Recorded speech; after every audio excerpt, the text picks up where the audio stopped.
All right, the scene in Cincinnati, Ohio right now. A big crowd getting ready to hear from Donald Trump. Mike Pence will be there as well. I believe he will. Of course, they started this thank you tour, as they're calling it, in Indiana, of course, where the president-elect was very instrumental in securing 1,100 jobs that would continue to exist. Good news for them going into the Christmas season here.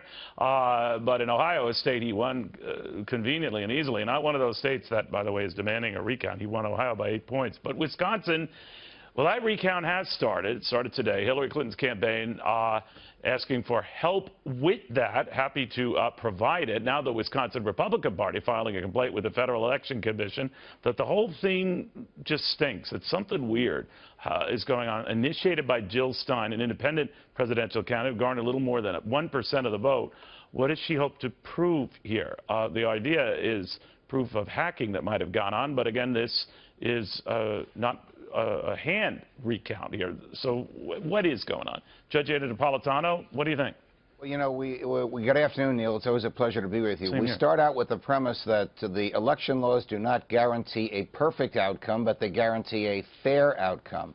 However, notwithstanding that, Wisconsin's laws permit a recount without any showing whatsoever of any unfairness or inaccuracy. Come up with the cash and you get the recount. So Mrs. Stein has combined forces with Mrs. Clinton, Stein providing the money, Clinton providing the human beings to engage in this recount without any significant evidence whatsoever that the outcome might be different or that there was any unfairness.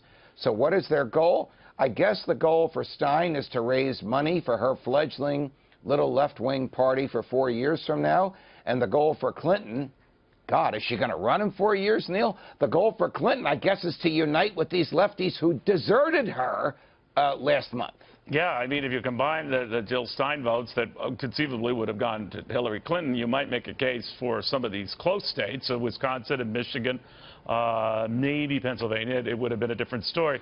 But what I'm wondering is how likely a change in the vote is in any of these states. I believe in Wisconsin was a 23,000 vote gap or thereabouts in favor of Donald Trump. That'd be hard to overcome. It would be hard to overcome, you know, a roughly 10 to 11,000 vote gap in Michigan. So what is this proving?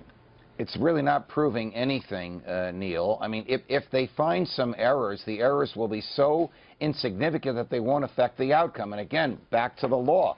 The law doesn't guarantee a perfect outcome, a perfect election. It just guarantees a fair one, meaning that the person who won got the most votes. So they're not going to change anything. This is a bizarre combination between Mrs. Clinton, who told the world when Chris Wallace questioned her at the third of her 3 debates with Donald Trump that she would respect the outcome. She's now going back on that. And Jill Stein, whom not that many people have heard of, has got all of us talking about her, which is probably what she wants. You're right.